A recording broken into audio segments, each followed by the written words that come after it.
Sunt consilier de intimitate și relații. Ar trebui să accept ca el să se ducă cu alte femei pe calea mea, evident pornind de la durere. Schimbarea nu este ușoară pentru nimeni. Asta înseamnă să stai tu cu tine și să-ți recunoști practic propriile umbre, proprii demoni. Deci noi practic de când venim pe lumea asta suntem cumva învățați să ne fie frică. Mai ales când aud din gura unui bărbat, știi? Ești puternică? Da, ești puternică. Nu mai cucerește, iar ea își pierde acea energie minunată de la 18 ani, de adolescentă. Pentru că atunci, da, toți ne dorim adevărul. Dacă cineva ne pune adevărul în față, vezi că nu prea se digeră bine. Viața și despre ce este vorba ca să fii cât mai bine și să ai o stare, să te împrietenești cu necunoscutul.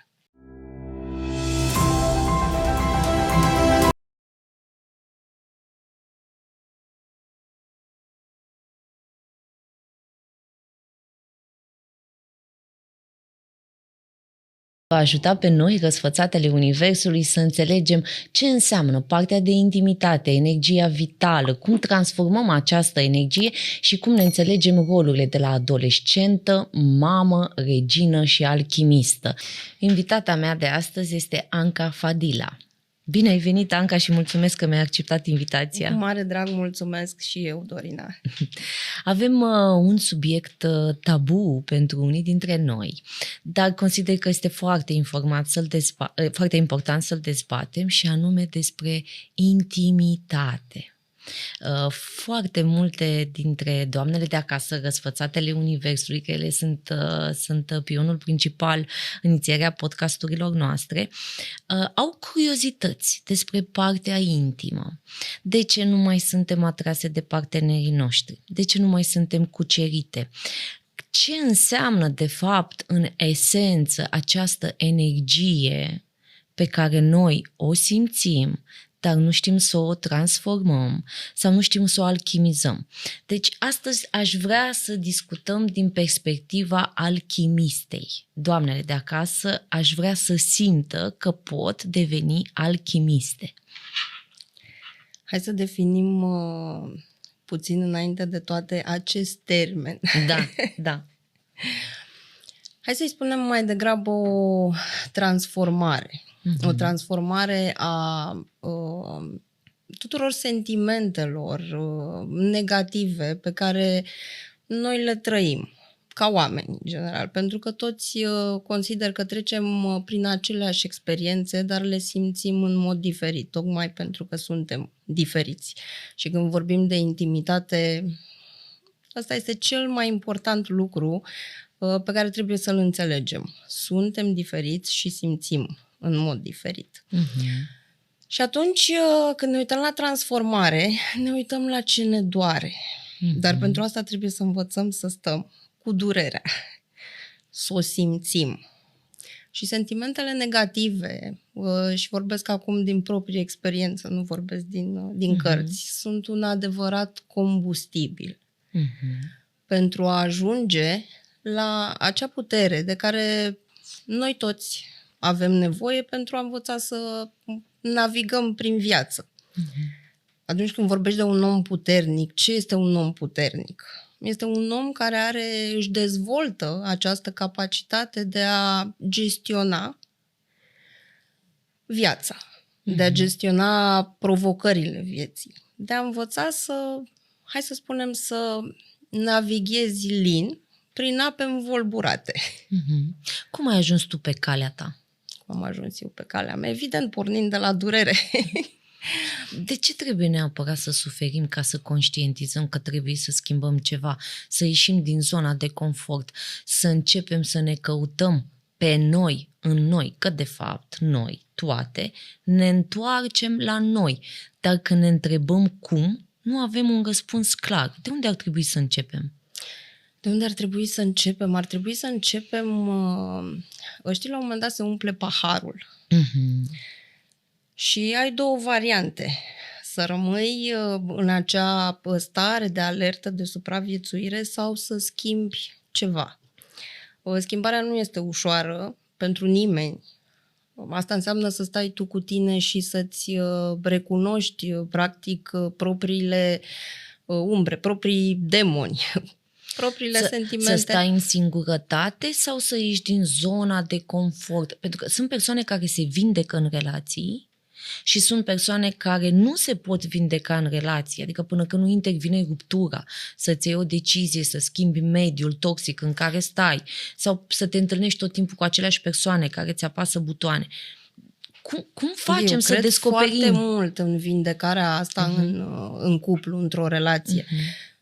Doar că este necesar ca ambii parteneri să lucreze la chestia asta. Deci dacă eu decid să trec la următorul nivel, să devin cea mai bună versiune a mea, vreau să înțeleg ce înseamnă răsfățata universului, vreau să știu care este forța mea interioară, vreau să descoper în mine toate abilitățile pe care le-am și să le aplic în viața mea, trebuie să-ți recunoști valoarea, în primul rând. Să înveți să ți-o vezi. Pentru că nu e ușor să-ți vezi valoarea în condițiile în care de când ne-am născut s-a pus pe noi.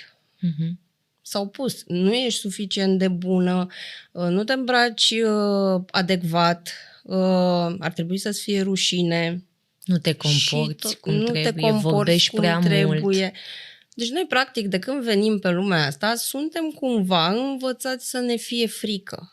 Suntem ca un vas gol, deși venim plini. Da. Și ceilalți pun în noi câte ceva. Dar încarcă acel gol cu lucruri care acoperă acel divin cu care noi am venit, corect? Da, așa este.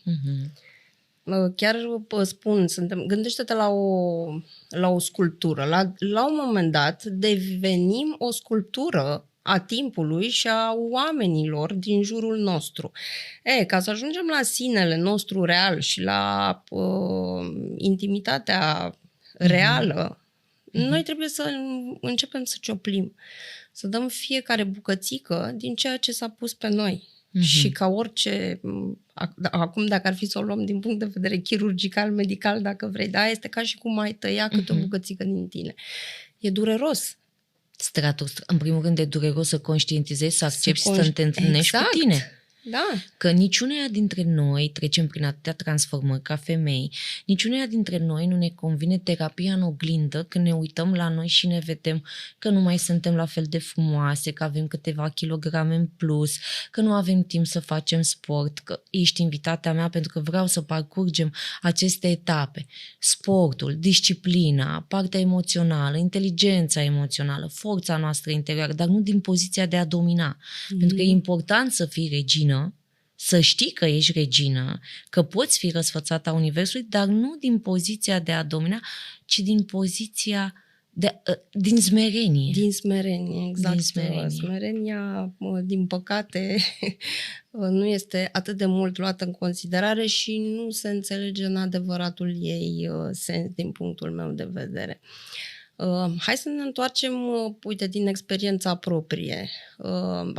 Când am început să fac fitness acum 20 de ani, de ce m-am dus și de ce m-am apucat? Pentru că simțeam nevoia să fac ceva, să descarc tot amalgamul acela de sentimente negative, furie, neputință, rușine, umilință, toate cele.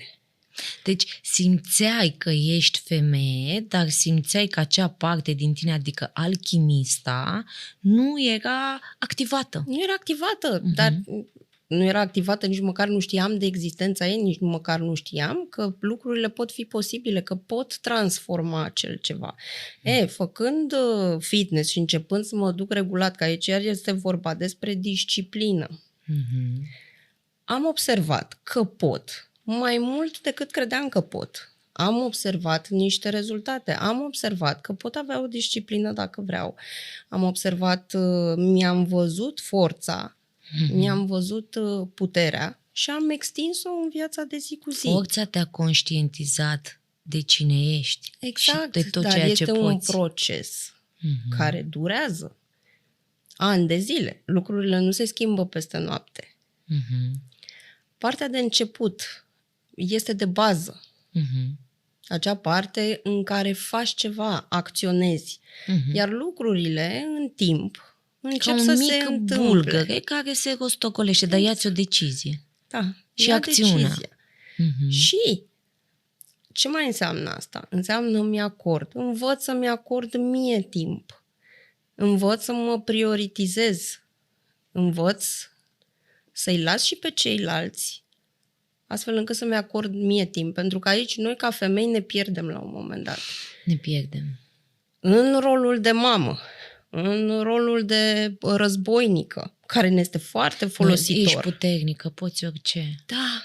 Ești foarte puternic, ai să treci și peste asta. Nu te enerva uneori Vai, când auzeai? Acum când aud, răspunsul meu este, mai ales când aud din gura unui bărbat, știi? Ești puternică? Da, ești puternică. E ca și cum ți-a spune, poți tu, eu ce să mai fac aici? Da, exact. Nu despre asta este vorba. Ok, îmi cunosc puterea, știu, dar nu vreau să mi-o mai folosesc oricând și pentru oricine. Pot să-mi folosesc puterea de a străbate 4 kilometri, exercițiu fizic, de a-mi alchimiza furia Exact. și frustrarea. Da.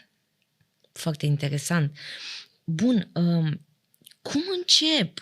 Cum mă decid? Trebuie să ajung în punctul ăla limită în care pur și simplu nu mă mai pot supune vieții în care trăiesc, sunt nemulțumită, nu mai îmi place nici locul de muncă, partenerul iubesc sau e puterea obișnuinței, mi-am creat o colivie, vreau să fac lucruri pentru mine, dar simt că am 500 de chingi agățate în spatele meu și oricât aș înainta, eu nu înaintez. Este decizia și acțiunea.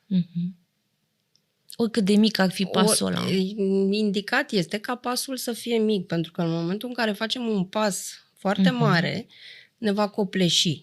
Și atunci lucrurile se întâmplă încet. Fă ceva. Ce ți este confortabil, cât de cât confortabil.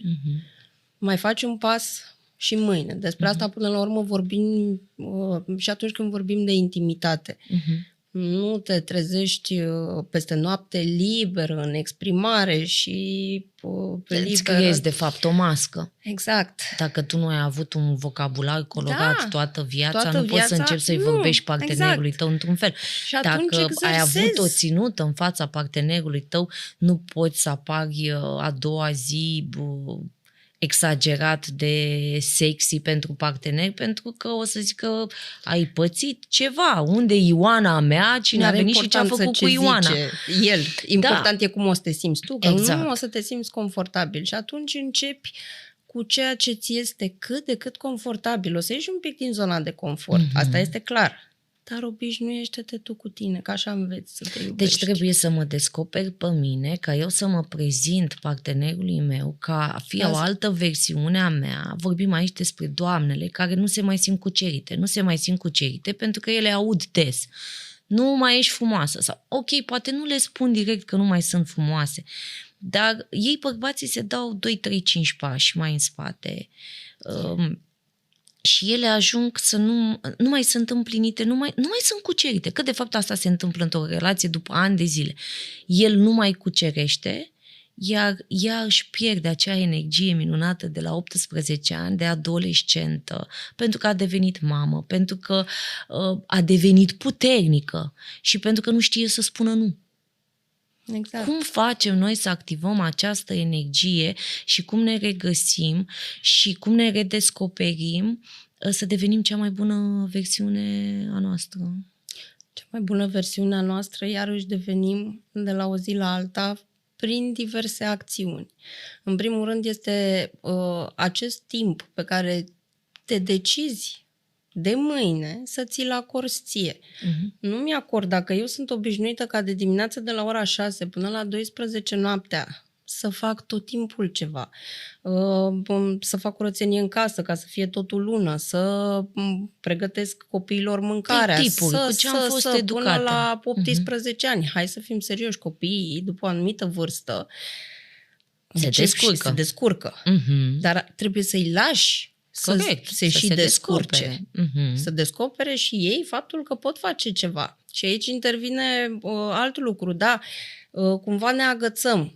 de ceea ce știm să facem. Vrem să avem control. Hai să lăsăm controlul, hai să îi lăsăm și pe ei să se descurce, pentru că le furăm și lor ceva în acel moment. Această capacitate de a se descurca singur și în același timp îmi acord mie timp. Cât timp îmi acord? Că dacă muncesc de la 6 până la 12 noaptea în fiecare zi și mă culc epuizată, mă trezesc epuizată și cu gândul ce am de făcut a doua zi, nu o se schimbe nimic. Hai să-mi acord un sfert de oră. Ce fac în sfertul ăla de oră? Încep cu un sfert de oră că mă mișc puțin. Mișc toată energia aia stagnantă din corp. Asta este un punct important. Care energie stagnantă din corp? Pentru că acum vreau să mă leg de profesia ta și vreau să le spunem doamnelor de acasă cu ce te ocupi. Cu ce mă ocup? Sunt consilier de intimitate și relații. Dacă n-am specificat la început. De asta ești aici, pentru că vreau să înțeleagă această coach în relații și intimitate.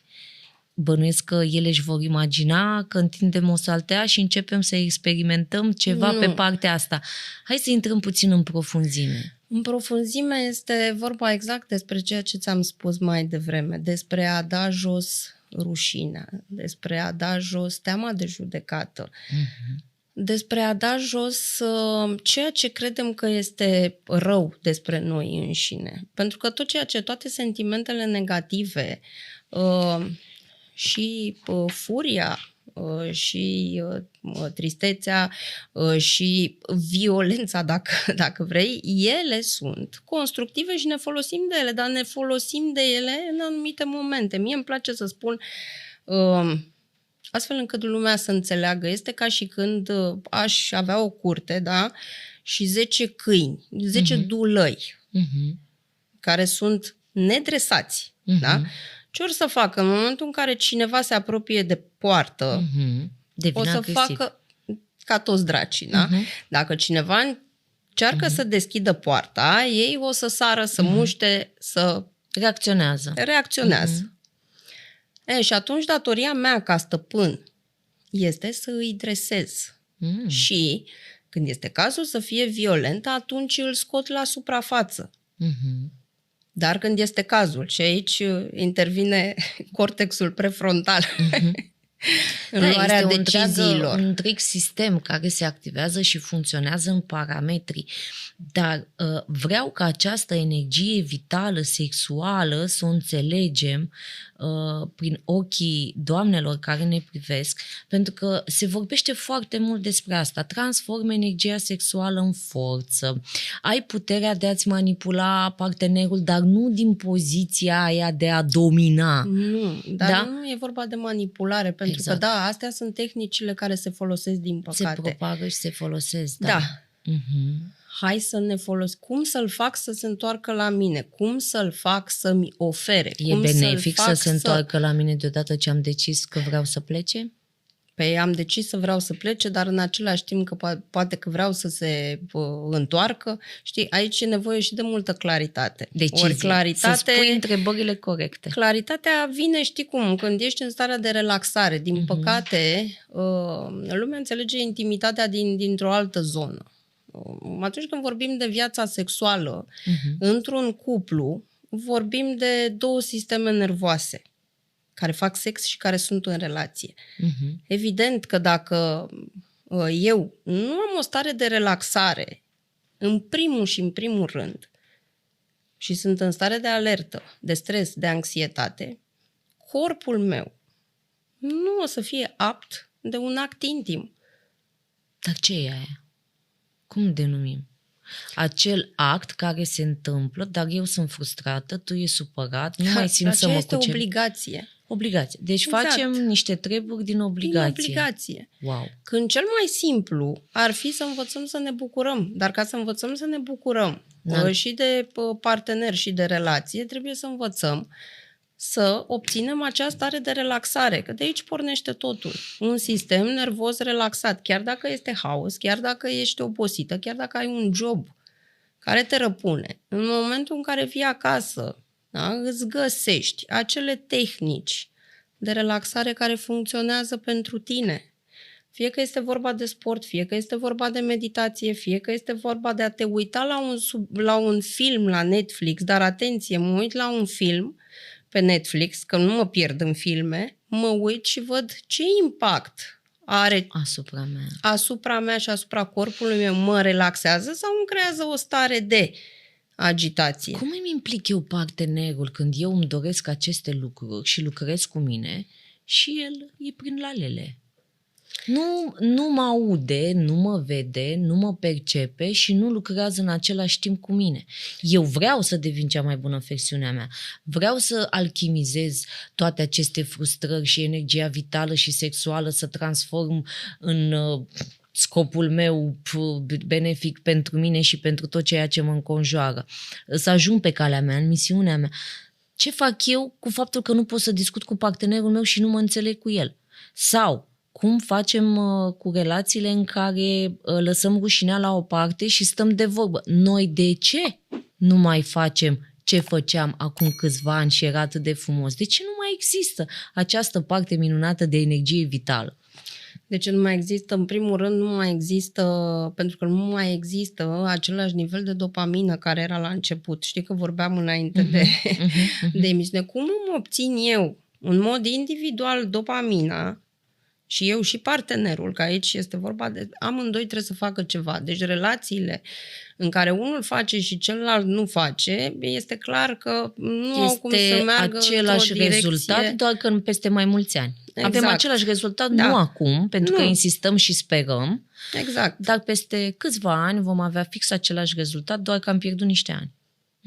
Și se spune, găsește-ți un partener care să aibă aceleași pasiuni ca și tine sau măcar apropiate. Despre asta este vorba. Dacă noi doi știm să ne luăm separat dopamina de care avem nevoie, astfel încât să ne relaxăm sistemul nervos, da?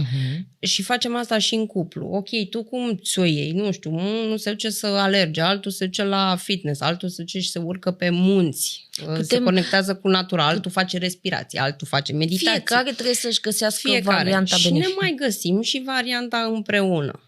Atâta timp cât nivelul nostru de dopamină este mai ridicat, noi vom funcționa și ca cuplu și în intimitate. Pentru că sistemul nostru nervos este relaxat. Bun. Putem defini un pic dopamina?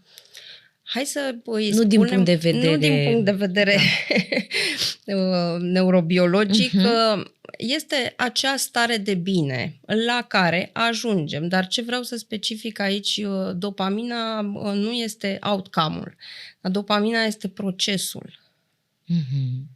Și atunci mă implic în proces și o fac în mod repetat, pentru că dopamina crește și la un moment dat iar scade și atunci este un lucru pe care eu trebuie să-l fac și care, dacă la un moment dat nu mai funcționează, îl înlocuiesc. Știi că vorbeam de retreat-uri. Da, multă lume se duce în retreat-uri, are acea stare de bine, dar care durează până la un anumit punct. Dacă tu nu ai găsit în retreat-ul respectiv, pentru că nu pot funcționa toate lucrurile care s-au întâmplat acolo, sau poate că au funcționat. Tu trebuie să găsești bucățica care funcționează pentru tine. Și o să apeși pe repeat. Poate că la un moment dat nu va mai funcționa. Găsesc altceva. Deci suntem într-o continuare, suntem într-o continuă căutare a alimenta momentele de fericire. Dar totul este despre proces. Este despre proces, exact. Dar momentele astea de fericire le obțin, nu pun fericirea în brațele partenerului meu și starea de bine, pentru că asta se întâmplă în multe cupluri. Am așteptări ca el să facă niște lucruri pentru ca eu să fiu fericită ca femeie. Și ea așteaptă și el același lucru. Da, asta e discuția. Tu nu faci pentru mine, nici tu nu mai faci pentru mine, dar nici tu nu mai ești cum ai fost. Exact. Dar eu ce fac pentru facem? mine? De unde începem? Cine către cine vine? Aici este. Aici intervine ego. Și atunci e cel mai bine să retragă fiecare dintre ei și să lucreze la propria persoană? La propria persoană și în același timp împreună. Scopul comun. Deci se mai creează încă o entitate între noi pe care noi o hrănim cu rezultatul procesului în care noi ne câștigăm dopamina. Exact. Foarte interesant. Da. Deci în loc să mă concentrez pe tine, ce faci tu pentru binele tău, mă concentrez pe mine, îmi câștig această starea de bine și hrănesc acea bucățică entitate numită relația noastră. Venim fiecare și încercăm să fim la nivel individual cât mai compleți, astfel încât să nu vin pe așteptări, să nu vin pe nevoie într-o relație. Pentru că sunt momente în care fiecare dintre noi, ca oameni, suntem mai sus sau mai jos și e ok. Și atunci, da, celălalt vine și te susține. Că azi dai tu 80%, mâine dau eu 80%, dar este despre a înțelege persoana de lângă tine, despre a înțelege stările. Nevoia și spațiu. Și spațiul, iarăși, nu știm să respectăm spațiul cuiva. În momentul în care cineva se retrage, și sunt perioade, etape în viață, la un moment dat, într-o anumită etapă a vieții, ai nevoie de un om lângă tine. Într-o altă etapă ai nevoie de mai mulți oameni lângă tine, care să stea lângă tine și tu să plângi, eventual. Sau să faci, vine și un moment în viață când ai nevoie de singurătate, în momentul în care treci printr-o perioadă dificilă, ai nevoie de tine. Pentru că nu poți să mai dai și în altă parte. Și atunci este de înțeles. Receptiv la nevoile celuilalt și să dăm spațiu. Și să nu luăm lucrurile personal, că aici este problema. Foarte dificil. Noi așa suntem educați. Exact. Chiar vorbeam cu un client săptămâna trecută și îmi spunea, avusese un accident de mașină, era evident în stare de șoc. Și zicea, mă sună toată lumea să mă întrebe. Iar eu tot ce aș face, aș sta eu cu mine să procesez tot ceea ce s-a întâmplat, dar nu pot să nu le răspund. E ok să nu răspunzi. Este ok să nu răspunzi, să spui nu. Pentru că prietenii te înțeleg. Cine te înțelege, cine nu te înțelege, o să înțeleagă la un moment dat. Eu știu că a da spațiu e cel mai bine. Și acum am în imagine... Deci partenerii care ar fi legați printr-un elastic. Eu dacă vin către tine, elasticul ăla nu se întinde. Tu dacă vii către mine, același lucru. Dacă tu te duci către tine și eu către mine, ce se întâmplă? Exact. Deci ne atragem. Asta ar trebui ca fiecare să-și imagineze cu cât ești mai insistent în câmpul partenerului și cu cât ești mai obsedat să-i atragi atenția, dai din mâini, hello, sunt aici, cu atât ăla pleacă mai departe, pentru că nu simte nevoia să-ți răspundă la abuzul ăsta de a hello, sunt aici. Bun, și atunci fiecare trebuie să se retragă în pătrățica lui, să facă 2 pași mai în spate, să se studieze. Mai bine mă analizez pe mine decât să fiu atât de atentă la partener. Așa este, dar aici intervine iar și comunicarea, pentru că este important în primul rând să-ți cunoști nevoile, mai apoi să le transmiți. Iar omul respectiv, da, să nu le ia la modul personal. Dar pentru asta important este să-mi recunosc nevoia. Care este nevoia mea în acest moment al vieții mele? Nevoia mea este să mă retrag, nevoia mea este să stau, dar să nu vorbești cu mine sau să fii cât mai puțin invaziv.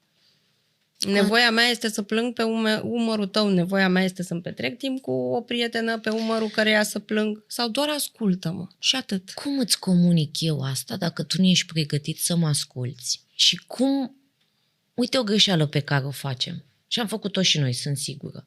Mă duc și vorbesc cu sora mea sau cu prietena mea în loc să vin să vorbesc cu tine. Mi-e rușine să discut cu tine că nu mă mai atragi, deși aș putea să vin să spun cărțile pe masă, să spun, băi, nu mai e ce trebuie, hai să facem ceva. Dacă putem să facem ceva, dacă nu putem să facem ceva, nu e mai bine să închidem această poveste și să-ți dau libertatea să-ți găsești acea parte de suflet potrivită care stă să se chinuie într-o altă relație toxică? Da, dar aici depinde iar foarte mult de capacitatea de acceptare a adevărului.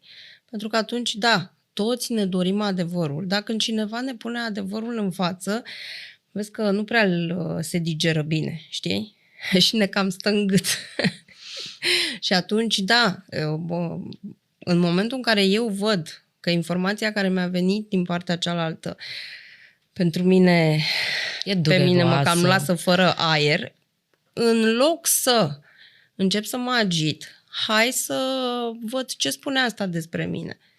Tu îți dai seama câtă răbdare trebuie să avem cu noi ca să ne acceptăm. Cu noi, să fim blânzi în primul rând cu noi înșine și să spunem ok, nu pot sta cu adevărul ăsta, dar hai să văd cum pot face astfel încât să învăț să stau cu adevărul, să-l conțin, să-l procesez, să-l accept. Uneori când oferi libertate persoanei de lângă tine pentru că lucrurile nu mai funcționează sub nicio formă, te întâlnești, te apucă nervii, a plecat, te apucă nervii, și în prezență și în lipsă, pe tine te apucă nervii. Spațiul ăsta, oferi libertate partenerului, că ăsta e subiectul secolului. Vorbim aici despre parteneri, că avem din ce în ce mai multe probleme. Înainte era o problemă cu sărăcia, că n-aveau ce mânca și se descurcau greu cu 3, 4, 5 copii. Acum avem o problemă cu partenerii, pentru că noi nu mai trăim, Anca, în comuniune. Bunicii noștri trăiau în comuniune, noi trăim în relații.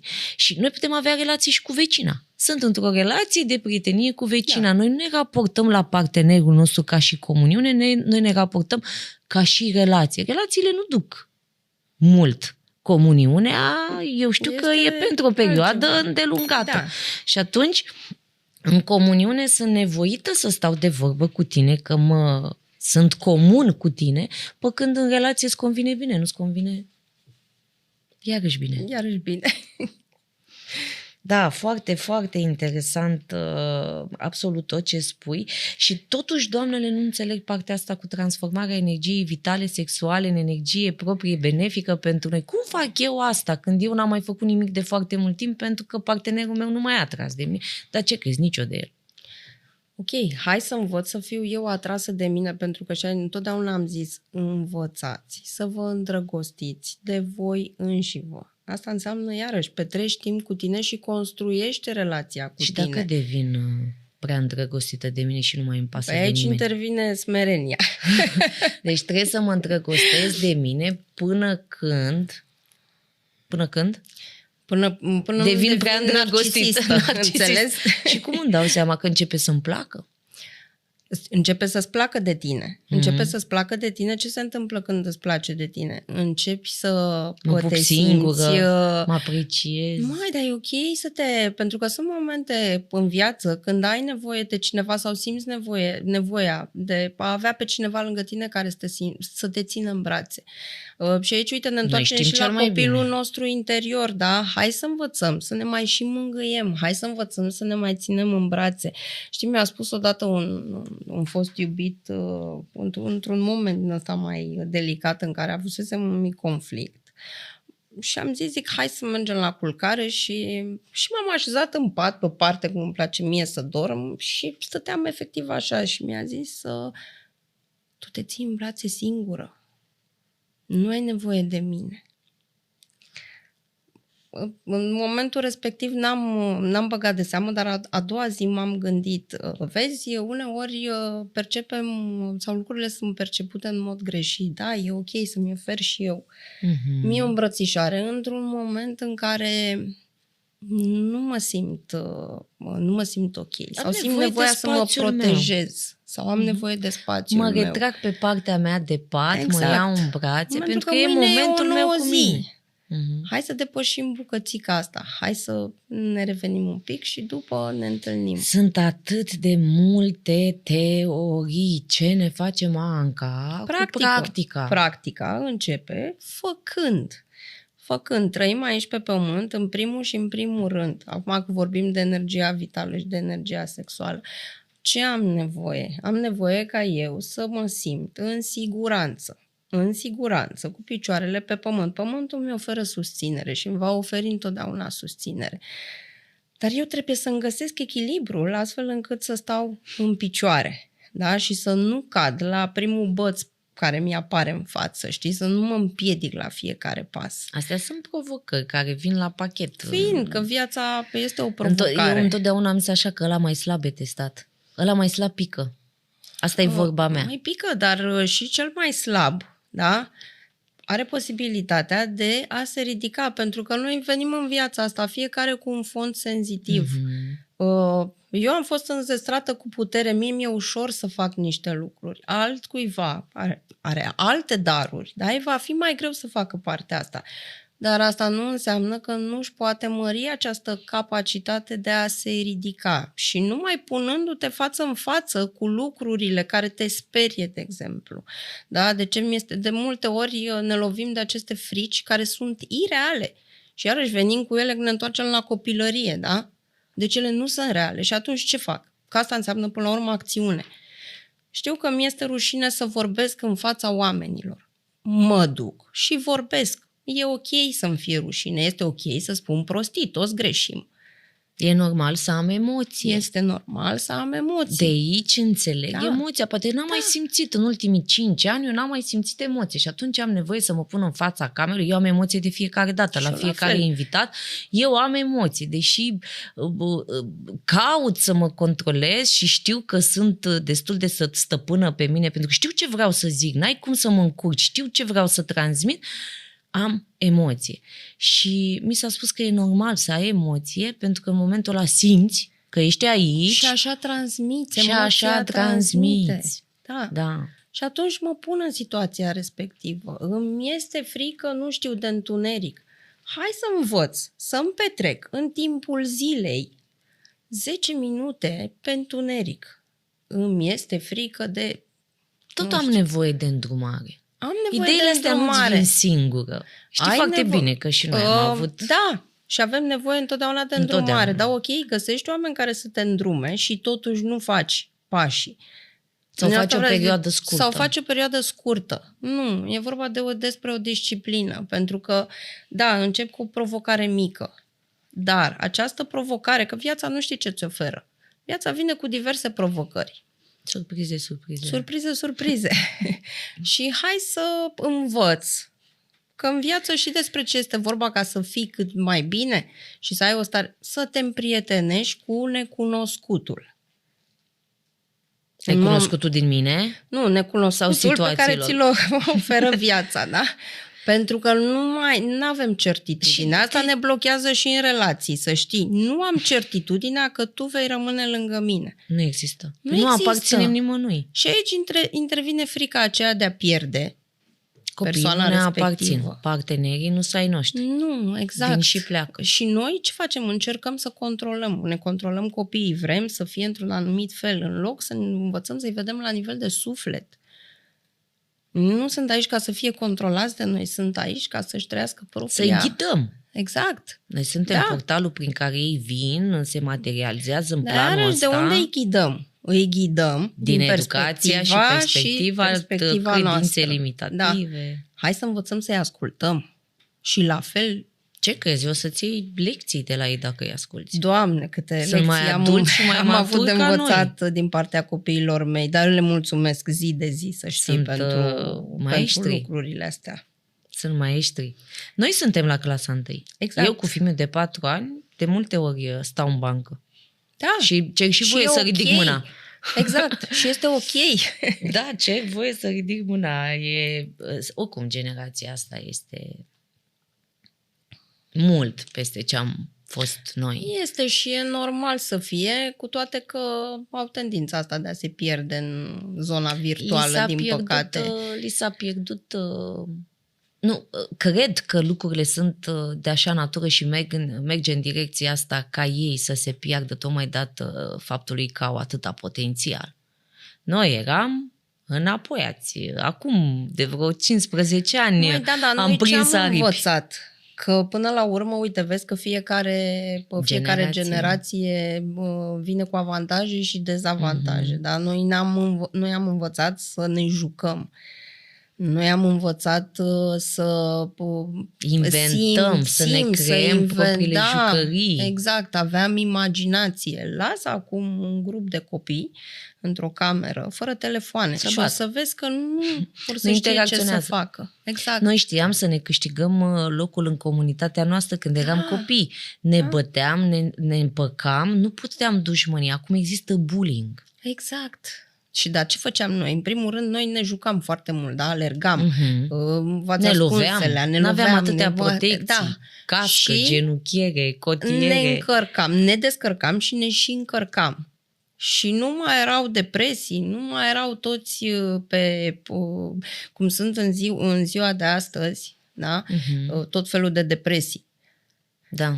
Nu, pentru că noi consumam acea energie. Ceea ce și informația din piață cu depresii, că e suficient să auzi odată că depresia e de un anumit fel, gata, am și eu. Am și eu. Burnout, Și este mai simplu să zici am și eu și am nevoie de medicamente, da? Care ajungem iar la dopamină. Da. Îmi iau dopamina prin pastile, prin alcool, prin droguri și așa mai departe. Dar hai să învăț eu să-mi iau dopamina altfel, într-un mod sănătos, pentru că există dependențe sănătoase și dependențe nesănătoase.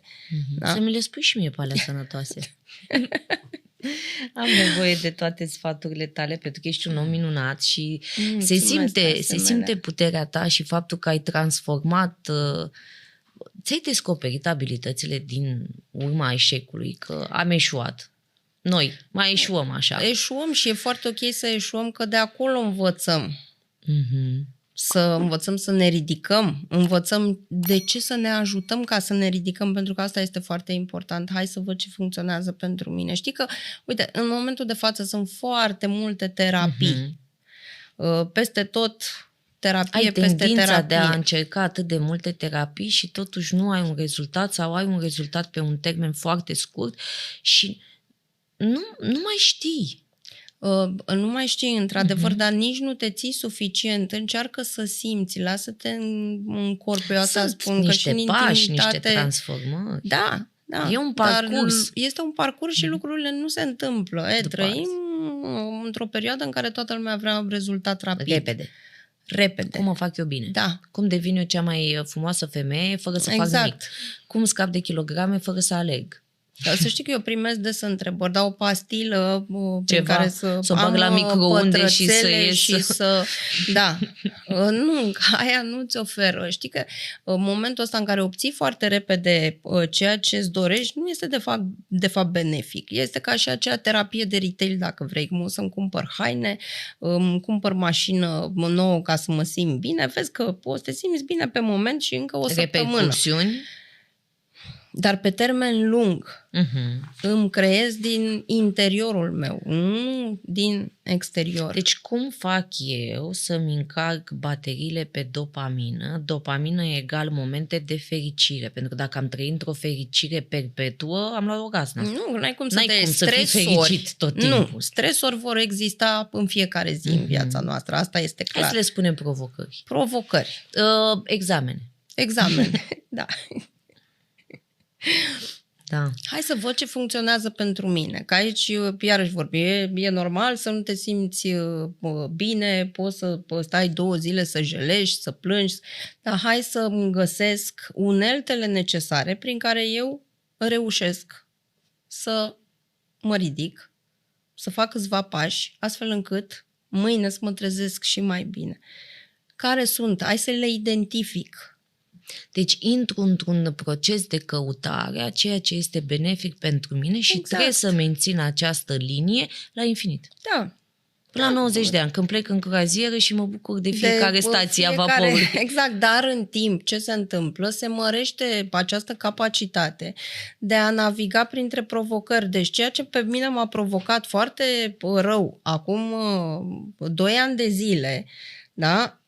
Aceeași situație va fi la un nivel mult mai jos. Dacă dar nu cumva te-ai învățat cu durerea?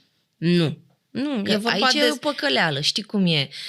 Eșuezi azi, eșuezi mâine sau ai o provocare, azi ai înțeles trădarea, mâine ai înțeles trădarea, n-ai cu ce să mă mai trădezi după mine. Nu există ceva ce tu poți să mă mai minți astfel încât eu să fiu afectat. Ne obișnuim cu durerea? Ne și obișnuim, dar o acceptăm, stai să vedem, pentru că pe măsură ce ajungi la o versiune mai bună a ta și standardele tale se schimbă. Nu mai accepti, înveți să pui limite. Ok, mai trădat azi, mai trădat mâine și mai trădat și poi mâine, este clar Că eu aici am pus... Că l-a făcut știi frumos. cum e? Și nivelul de acceptare diferă de la o persoană la alta. Ca și atunci când vorbim despre ce înseamnă pentru tine fidelitatea, ce înseamnă pentru tine libertatea. Microinfidelitatea, ai auzit-o pe asta? Nu.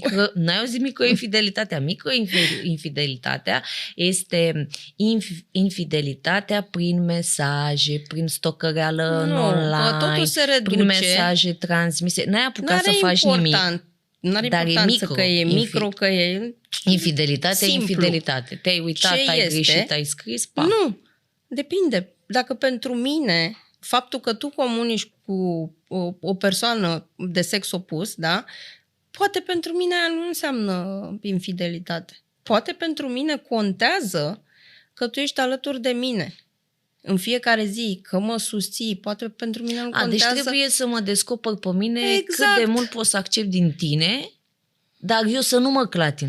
Eu să rămân în echilibru. Exact, să rămân în echilibru. Adică să fiu sinceră deci cu tu mine. poți să vorbești cu alte femei, dar eu sunt în poți echilibru. să vorbești și eu pe partea cealaltă să stau să...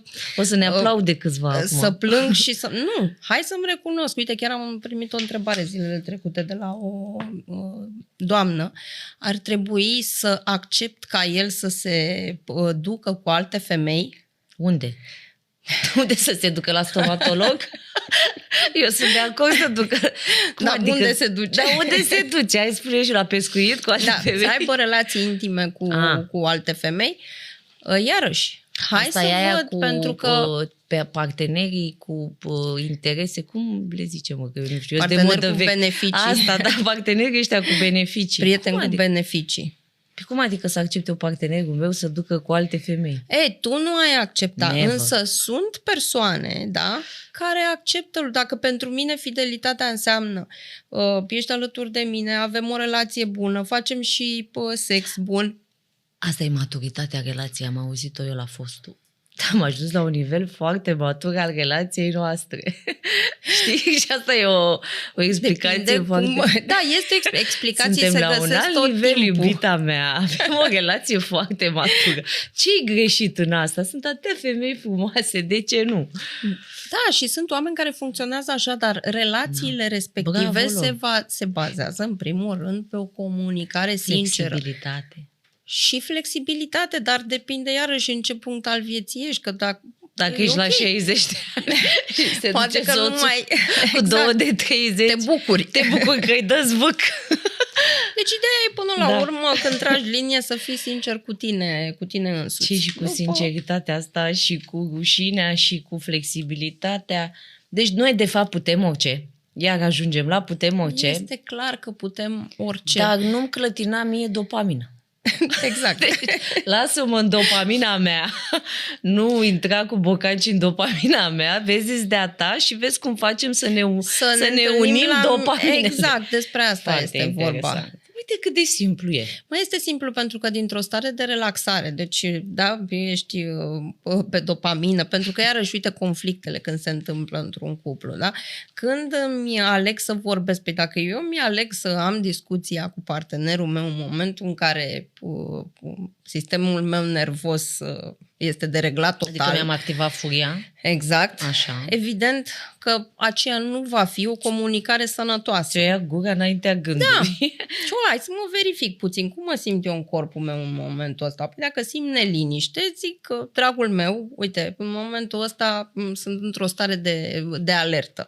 Hai să amânăm puțin, lasă-mă 20 de minute, o zi, te duci, faci de relaxare, în baie. Și vin și vorbesc și comunic cu tine dintr-o zonă de echilibru, care iarăși zonă de echilibru, la un moment dat s-ar putea să o ia iar în sus în timpul conversației. Și ok să pun pauză. Este ca și cum mai apăsa, știi, pauză pe playlist, da? Și iau o pauză puțin, 5 minute. Hai să ne mai respirăm un pic. Am exemplu, un vecin din cartier unde locuiesc mi-a spus la un moment dat o poveste foarte interesantă, că s-a enervat pe nevasta acum 20-30 de ani, i-a zis un cuvânt foarte urât. Și s-a dus acasă, s-a apucat de treabă, a tuns iarba în curte, a uitat să-i zică, hai că-i zic a doua zi a plecat la muncă, hai lasă că-i zic în weekend, că suntem noi amândoi. Nu i-a mai zis nici în weekend și au mai trecut un an și uite că avem 40 de ani și și nici acum nu i-am zis lui nevastă mea, cu ce m-a enervat în acea zi. Deci uneori să închidem ochii, dar până la limita aia, știi? Dar de închis ochii, el ce s-a dus și a făcut acasă? A făcut ce-i plăcea, da? Că a grădinărit, că a... vezi, reușești să faci switch-ul ăla din simpatic în parasimpatic. În parasimpatic este starea de relaxare. Deci când te ia nervii pe parteneri, intri în starea... Du-te, fă genoflexiuni în curte, smulge florile, fă ceva. Exact, fă ceva ce funcționează pentru tine. Că dacă pentru tine funcționează grădinăritul, este clar că în momentul ăla tu te vei încărca cu dopamină, sistemul nervos se relaxează. Deci hai să rugăm toate doamnele acasă, când se enervează, hai să testăm asta o lună, 2, 3, să vedem ce rezultate avem și să primim în comentarii pe rețelele noastre de socializare. Evită-l, amână scandalul, ocupă-te cu altceva, nu știu, du-te, suite în copaci, aleargă, fă 5 genoflexiuni, ține-te de chiuvetă, fă 5 genoflexiuni, îndreaptă-ți atenția către ceva ce ți încarcă dopamina, bateria. Și exersează asta o lună, 2, 3, vezi ce rezultate ai. Dacă nu se poate, nu se poate. Bine, știi că într-o relație uneori nu ai cu cine să comunici, pentru că sunt și cazurile astea și hai să le vedem de cele mai clar. Multe ori nu ai cu cine să comunici. De cele mai multe ori nu ai cu cine să comunici. Și ai... Da, măcar din 560 de milioane de relații care există pe această planetă. Că despre asta este vorba până la urmă, știi? Ok, n-am cu cine să comunic, dar hai să văd cum a funcționat lucrul ăsta pentru mine. Cum mă simt eu în momentul ăsta. Uite, o terapie pe care n-a propus-o nimeni până acum, că sunt tot felul de terapii. Exersați acasă, înlăturăm factorul care ne enervează, ne ducem, facem orice altceva, ne distragem atenția de la așa ceva. Fizic, te punem în efort, energia vitală o transformăm în dopamină, ne încărcăm bateria și hai să vedem cu ce ochi ne uităm la cel care acum 5 minute ne venea să-i tăiem capul. Exact. Asta ar fi minunat. Poate merge așa. Funcționează, să știi. Acum depinde iarăși și cu ce ochi te uiți la... Chiar și din starea de relaxare, că s-ar putea să intri într-o stare de relaxare, prea relaxare în care s-ar putea să vezi mai mult decât ți-ai dori să vezi, știi? Dacă ar fi să transmiți tuturor răsfățatelor universului ceva, cea mai, nu știu, lecția ta cea mai de suflet, ceva ce pe tine te-a marcat, ceva ce ai vrea să transmiți, ce ai vrea să le transmiți? Ceea ce m-a marcat pe mine este sentimentul de recunoștință și ce vă sugerez să faceți, nu să vă spuneți, să spuneți, sunt recunoscătoare pentru faptul că nu. Încercați să identificați un moment în viața voastră în care, într-adevăr, ați simțit acel sentiment de recunoștință profund în suflet, când ați simțit că ceva în voi se mișcă și încercați să vă aruncați în el printr-o simplă inspirație și, nu știu, e un lucru pe care eu îl fac aproape zilnic. Încerc să-mi imaginez acel moment, să recreez atmosfera din momentul respectiv. O mână pe inimă, inspir profund și simt în tot corpul exact același sentiment pe care l-am simțit cu ceva 8 ani în urmă. Acela este momentul în care a și început transformarea mea și o să vorbim și despre recunoștința altă dată. Da, și impactul ei asupra sistemului nervos, pentru că de acolo începe totul. Hai să le propunem doamnelor să se testeze ele pe ele, câte dintre ele sunt recunoscătoare pentru partenerul pe care l-au. Se trezesc dimineața și spun, Doamne, ce om minunat! Doamne, ideea este să găsești, în primul rând, până să ajungi la sentimentul de recunoștință, efectiv să-ți faci pe o foaie de hârtie. Pentru ce sunt eu recunoscătoare, fiind în această relație, ce am avut eu de învățat de la el, indiferent că lucrurile stau prost într-o relație. Plus valoarea adusă de el în relația mea cu el. Da, cum a făcut pe mine să evoluez ca om, să fii sinceră. Pentru că sunt și părți negative, să știi. Da. Adică părțile alea negative, hai să învățăm să le transformăm în părți pozitive. A vorbit urât cu mine înseamnă că eu nu am respect față de mine. Iar dacă el m-a făcut să văd că nu am respect față de mine, că hai să-i fiu recunoscătoare și să-i mulțumesc pentru lucrul ăsta. M-a conștientizat că eu mă mulțumesc cu puțin. Exact.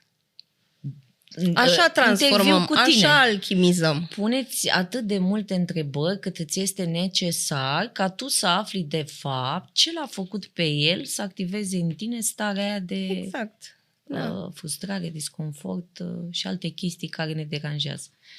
Da. Deci, indiferent de situație, răsfățatele Universului, avem foarte mult de lucru. Că ne place, că nu ne place, că avem timp, că nu avem timp, vrem să devenim cele mai bune versiuni ale noastre. Vrem să fim echilibrate, să nu ne pierdem, să nu ne ducem prea mult către parteneri, pentru că ați văzut cum e cu elasticul, ne ducem către ei, ei se îndepărtează. Mă retrag în lumea mea și mă ocup de mine, așa cum Anca ne recomandă și cum vă recomand și eu, pentru că asta trebuie să învățăm. Suntem răsfățatele Universului și putem orice. Mulțumesc, Anca, că mi-ai acceptat invitația. Ne vom revedea curând, pentru că avem foarte mult de discutat și nu uitați să vă înscrieți la canalul nostru de YouTube, Răsfățata Universului, apăsați pe clopoțel și urmăriți-ne. Scrieți în comentarii, puneți întrebări, suntem aici, vocea voastră. Vă pup și vă mulțumesc!